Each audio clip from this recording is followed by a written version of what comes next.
अजीज दोस्तों, मेरे भाइयों और मेरी बहनों, और ये बात जो मैं अभी आपके सामने अर्ज करने वाला हूं, मैंने एक बहुत बड़े अल्लाह वाले से जब वो दर्स फरमा रहे थे तब मैंने ये बात सुनी कि अल्लाह रब्बुल इज़्ज़त ने फरमाया कि पहले तो ये फरमाया कि माल को खर्च करो, फिर ये फरमाया कि माल तुम्हें अजीज भी है, और फिर मैंने अल्लाह रब्बुल इज़्ज़त ने 6 लोग गिनवाए कि जिन पर माल खर्च करो: रिश्तेदार, यतामा, मोहताज, मुसाफिर, और वो लोग के रिश्तेदार, यतीम, मसाकीन, मुसाफिर, मांगने वाले जिनको जरूरत है और जो आपसे अपने आपके हक माल में से मांगते हैं, और सबसे आखिर में जैसे वसीम भाई ने फरमाया वो कि जिनकी गर्दनें फंसी हुई हैं उनकी गर्दनों को छुड़ाने में। मेरे अजीज दोस्तों, एक बार फिर सुन लो, क्योंकि इसके बाद मैं आपको एक खुशखबरी देने वाला हूं।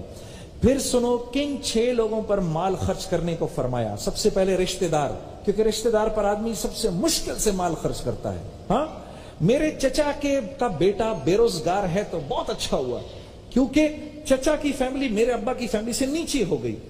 अच्छा हुआ फुप्पी की बेटी को तलाक हो गई, अब पता चलेगा फुप्पी को।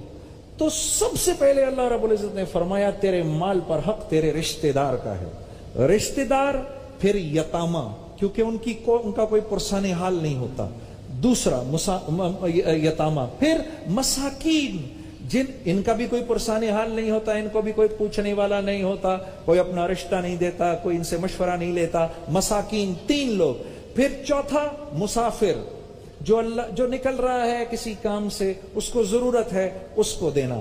और 5वां वो जो मांगने वाला है, कि जिसको आपको पता हो कि ये वाकई, जिसको हम कहते हैं ना सफेद पोश है, और वो बेचारा मुंह से बोल नहीं रहा, उसको ढूंढ के देने वाला, ये भी उन्हीं में आता है। और छठा वो जो किसी कर्जे में फंसा हुआ हो, किसी अदालत के केस में फंसा हुआ हो, उसको पैसे चाहिए हो। ये 6 लोग वो हैं जो इंतहाई बेचारगी की हालत में होते हैं। अल्लाह रब्बुल इज़्ज़त फरमा रहे हैं इन 6 पर खर्च करो। और वसीम, मैंने उन अल्लाह वाले से ये बात सुनी कि अगर जो अपने माल के ये 6 हिस्से करेगा, अल्लाह रब्बुल इज़्ज़त बराह रास्त उसको अपनी कुदरत से पालेंगे। सुभान अल्लाह। जो इन 6 लोगों पर अपना माल खर्च करेगा, अपनी आंखों से देखोगे, अल्लाह तुम्हें बराह रास्त अपनी कुदरत से पालेंगे। न तुम्हें माल की जरूरत पड़ेगी, न तुम्हें लोगों की जरूरत पड़ेगी। लोग तुम्हारे मोहताज होंगे, तुम उनके नहीं होंगे। इसलिए इन 6 लोगों पर माल खर्च करो, चाहे थोड़ा थोड़ा थोड़ा थोड़ा, लेकिन इन पर जरूर खर्च करो।